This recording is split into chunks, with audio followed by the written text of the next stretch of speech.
poppin' YouTube? Welcome to my channel, Astro Finesse. It's your boy Lil Finesse Jiggy Hippie, back with another video for y'all.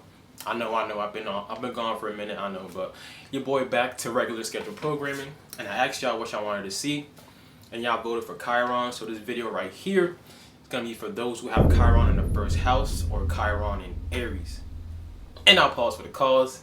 If you don't know how to find your Chiron placement, if you're a new subscriber, if you're just starting off your journey of self-love, self-knowledge, self-understanding, self-awareness, if you don't realize why it's so important that you have to look at yourself through astrology, study astrology, and to love yourself through astrology and numerology, don't worry, I got you.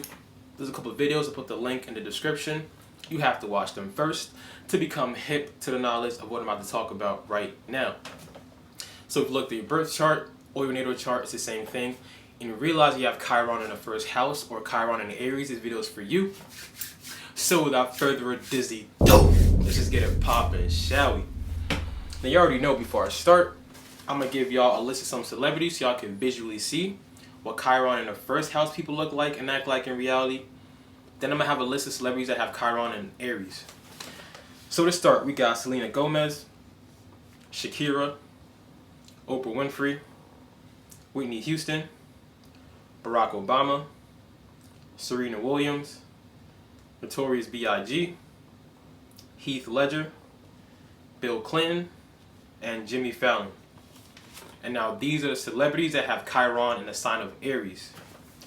We got Angelina Jolie, Leonardo DiCaprio, Jennifer Lopez, Eminem, Jay-Z, Mariah Carey, Will Smith, Tupac Shakur, Tyra Banks, and Nelson Mandela.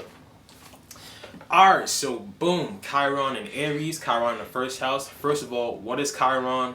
What does it mean? What does it represent? A lot of y'all actually probably don't know what Chiron is, never heard of it. So first of all, Chiron is not a planet, it's an asteroid, and it orbits between the planet of Saturn and Uranus. So picture Chiron is like a little mixture of both the energies together in your chart. So, you know, Saturn is restrictive, Uranus is like liberation or evolution and being different and like going and being progressive and doing something different and new. So having Chiron is like the mixture of the two. When I say that, it means in your chart, Chiron shows you come into this life with like a wound already. You come into this life already having to face something, and Chiron shows you where in your life you're going to face these hardships. It shows you what kind of wound you have. It's considered the wounded healer, and it gets that name. To understand it, I have to go way back in the Maybach to Greek mythology. Now, like I said in my other series, this is going to be a mythological story, so the details might not be exactly the same as everybody is saying it. It's different renditions of the story, but all you got to do is take the symbolisms and take the understanding of the meanings of what they're trying to say and not so deep into the details. So anyway, Chiron, he was abandoned at birth because his father was Kronos or Saturn. His father was looking for Zeus because Saturn had a reputation for killing his children because he was afraid that his children will become greater than him and take and overthrow his power.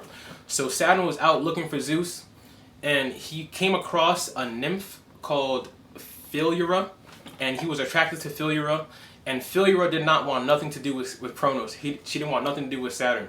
So she turned herself into a horse to run away from Saturn. And then Saturn turned himself into a horse to chase Philyra, and they came together and they mated. You could say he raped her in a way because she did not want to do it. And out came Kronos. I say out came Kronos. Out came Chiron. So Chiron is like a bastard child, is like the child that both of them did not want. So the mother of Chiron, which is Philyra, she abandoned him. She did not want him. She did not want Kronos in the beginning, to begin with. So she abandoned Chiron. So out came Apollo, who was the god of light, god of enlightenment, and he took Chiron under his wing and kind of showed him the ropes, because Apollo knew about music, knew about poetry, he knew about healing, he knew about astrology. So he kind of taught Chiron the ropes, and Chiron then became a healer, like a master healer, like a master teacher. He started teaching other gods. He started becoming like really important figure. So he was abandoned at birth. Now keep this in mind. This is a symbolism. This is the symbolism I'm talking about. He was abandoned at birth. He came under the wing of Apollo. He learned how to heal, and he became a healer. Now, where did the word wounded healer come from? So the story says that Hercules came and had a fight with the other centaurs. Remember, centaurs are half horse, half man. And now Chiron, because his mother turned himself into a horse, he was like half human, half horse, half god. He was like a mixture of all the three. So he was completely different from everybody else. So he became the wing under Apollo. So when Hercules came and he had a fight with other centaurs, he accidentally hit Chiron in the hip with a poison arrow. And because Chiron is the son of Kronos or Saturn, he's a god, he's immortal, he can never die. That wound that he got from Hercules can never be healed. So this is why they consider himself a wounded healer. He was a healer, helping people, teaching people things, putting people onto things. But from that wound he got from that arrow, because he can never die, he was like always living with that wound next to him. To the point that he actually prayed and asked all the gods to, like, let me die so I could end the suffering. And then that's where they say the Sagittarius constellation in the sky came from, which is from Kronos dying. I said Kronos, which is from Chiron dying. So all that means, all that puts together is the wounded healer effect in your chart. In astrology, Chiron presents where in our chart that we come into this lifetime already having like a wound, already feeling the most vulnerable about ourselves, already having to look at ourselves like, this is a weakness I have within myself. And the reason why I love astrology so much is because it forces you to actually look at yourself, look at your shadow self, look at the positive traits you have, look at the negative traits you have, and it forces you to actually look at it and understand it to heal yourself. So Chiron represents our self-healing. It's a key. It's the symbol is a key. So I'll say it's like the key to knowing how to heal others after you heal yourself first. Remember, it's orbits between Saturn and Uranus. So it's gonna restrict you. It's gonna make you feel like, damn, like this is something's wrong with me. You're gonna go through a lot of obstacles. Uranus is gonna also come in, like that energy is also gonna make it like spontaneous, sporadic events coming in your way, kind of knocking you down. So Chiron in everybody's chart, there's no good Chiron placement. Chiron is like the wound. It tells you like where you need to work on yourself. It gives you what kind of energy you came into this lifetime already having like a weakness in, forcefully having a weakness in it, because it forces you to actually, look within yourself, learn about it, and try to heal yourself. And in turn, that key is going to be a key for you to know how to heal others. So you become like an encouragement to others after you heal yourself. So what does it mean having Chiron in Aries or Chiron in the first house? We already know first house energy is your rising sign energy, is your I am energy. Aries energy is all about being assertive, being straightforward, being blunt to the point and going after what you want. Now having Chiron here, Chiron kind of makes this wound a little harder for you to be assertive. It makes it harder for you to be really self-confident. And it stems all the way back to your childhood. Remember, Chiron, he was abandoned at birth. So people that have Chiron in the first house, Chiron in Aries, in their childhood, they kind of grow up with either their caretakers, their parents, or in schools. They kind of get bullied. They kind of get tarnished with their self-identity. Like a lot of times, parents need to understand that even though you have a child and that's your blood, that child still has their own identity that they have to grow into. So you're supposed to try to help that child by being self-motivating, help that child by teaching that child to be to have self-esteem. But a lot of times, the people that have Chiron in Aries or Chiron in the first house, when they grow up, their self-esteem is wounded, is tarnished. It's like they get bullied for how they look, their body, their head size, their nose, their teeth, something that's physical. Remember, Aries is all about the physical body. And also, rising sign is all about how you look. So something about the outer appearance, they will get tarnished for, they'll get bullied for in a way in their childhood. So if they grow up with this wound of like, damn, who am I? What's my identity?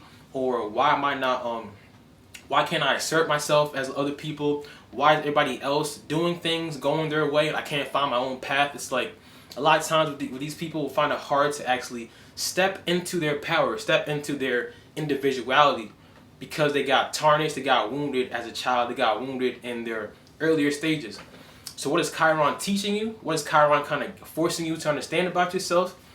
Is the more you actually look into yourself, the more you give yourself affirmations, the more you actually are self-confident, the more you actually try to do things for yourself by having your own identity. A lot of times these people will put their identity in others around them, like their parents, their friend group. It's like their identity will be tarnished growing up.